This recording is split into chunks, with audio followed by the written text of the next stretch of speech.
Hi all, we are going to take just a few minutes to review Module 1. We'll go through what you're going to find in each section as well as a little bit about the assignments.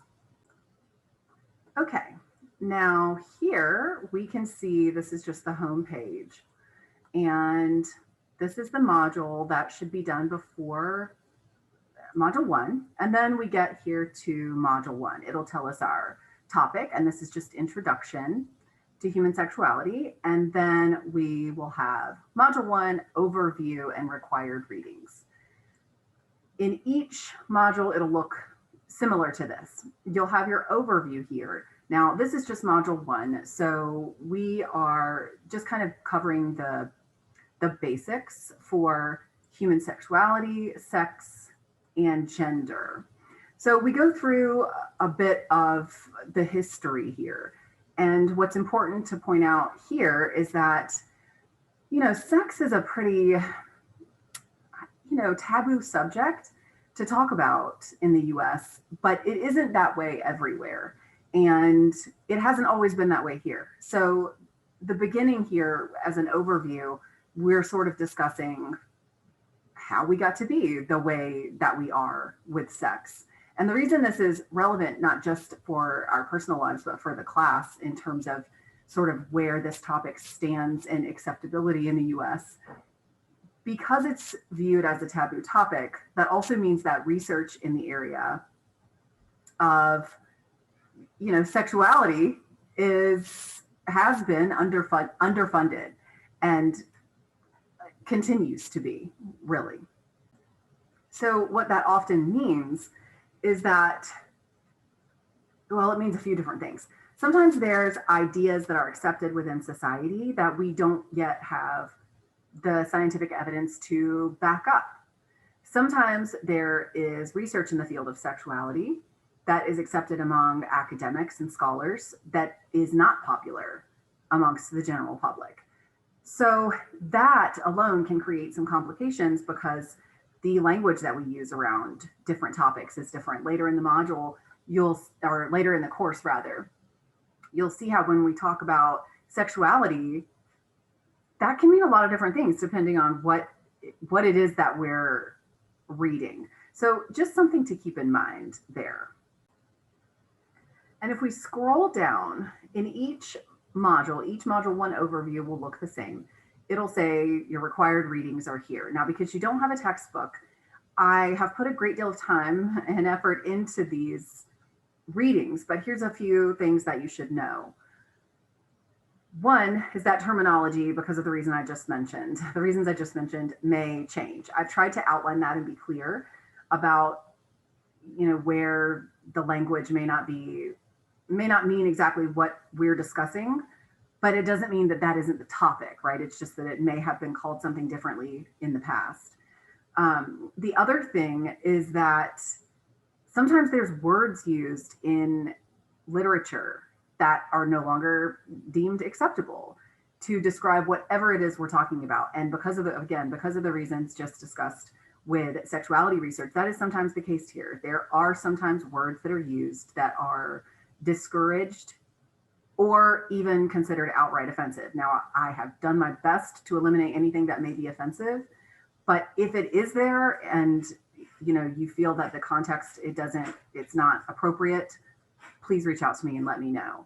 But the other thing to note is that on the next page, you're going to have a more detailed explanation of your readings. Okay, now here we've scrolled down to the bottom of the Module 1 overview. Here's all of the resources that were used on this page. Now, do you have to read every single one of these? Not at all. You can, I'm sure it would help your understanding, but you don't have to. These are just there in case, for a few reasons. If you're reading through this and you're like, I would really like to read more about this article from Sex in 2016, then just scroll down and find it. The other benefit is that these are listed here. So if you want to use any of these resources in your discussion or writing assignments, again, they're already there for you. So when we click the next page, you'll have your reading materials in more detail than the ones you saw on the first page. They'll be listed in each module just like this, and they will explain what the relevance is kind of a summary of each article, as well as why this is relevant to you. So hopefully, since we're not using a text, this helps you to bring everything together. And so, because it's important to understand why you're reading what why I'm asking you to read these things too. And I see an error. I need to go in and make this bold. I will do that. Okay, and then each module will have a tab that says resources. That will be something different in every module. I try to find videos that are relevant, and I have several that I want to share already. So I'm trying to incorporate that as well. But I don't want to do too much of that since I want to make lecture videos too. But here you just have a list of sort of words that are important for you to understand, as well as terms that we would like to avoid. So I don't expect you to know every single one of these, but it is kind of a good reference for you to go back to. Okay, and then you have a short video here. We're not going to spend time on that. Okay, and then we are going to get to our discussion. Okay, so in each discussion assignment, I have included an overview. Sometimes it's lengthy, sometimes it isn't. But all of this will help you as you're preparing for your discussion. And what I'm trying to do here, so you'll understand, is, we're covering these huge topics and we're trying to break it down into something very, very small and understandable, and something that we can apply and actually use in our lives. So for our first discussion, we're going to be taking sort of this overview of sexuality in America, and we're going to bring that down even further to talk about sex education in public schools, specifically in Alabama, and how our public opinion and what the public desires, as well as, what the research suggests. We're going to compare all these things together and sort of analyze how Alabama's public school sex education came to be the way that it is. And then after we do that, I am going to have what we are going to be doing together, because I'm doing it as well, is to make a case regarding sexual education in public schools for how they should actually be. We know that the research is there that tells us this is what's best, or this is what's, recommended. And we now know, after reading everything in this module, that we know what parents want, for their children in sex education. So we will be kind of pulling together everything we've learned about attitudes as well as about research. We're going to be putting all that together here in this discussion forum. I'm not going to go into great detail about expectations because they are already there for you. You have a blurb here at the end about when they should be done and about how long. And then you also have your discussion rubric, which I've made a separate video for. So we're not going to take time to go over all of that, but of course you can always reach out if you have questions. Okay, I'm not going to pull up quiz 1 because it's, pretty self-explanatory.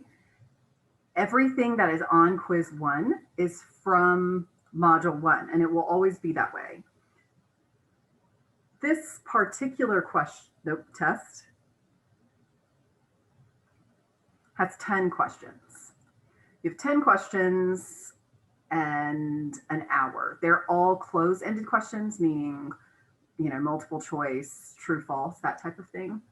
Sometimes that'll vary, but it'll usually say right in the quiz description what that quiz is going to be covering. So this was a very, very broad overview, and it's a little different than how I want lecture videos to go in the future, because I won't have to be going through explaining how the module works each time. But I hope that this has been helpful some. And what am I forgetting? I'm sure I'm forgetting something for sure. But you will probably let me know, and I'm thankful for that. Okay, I look forward to seeing your discussions.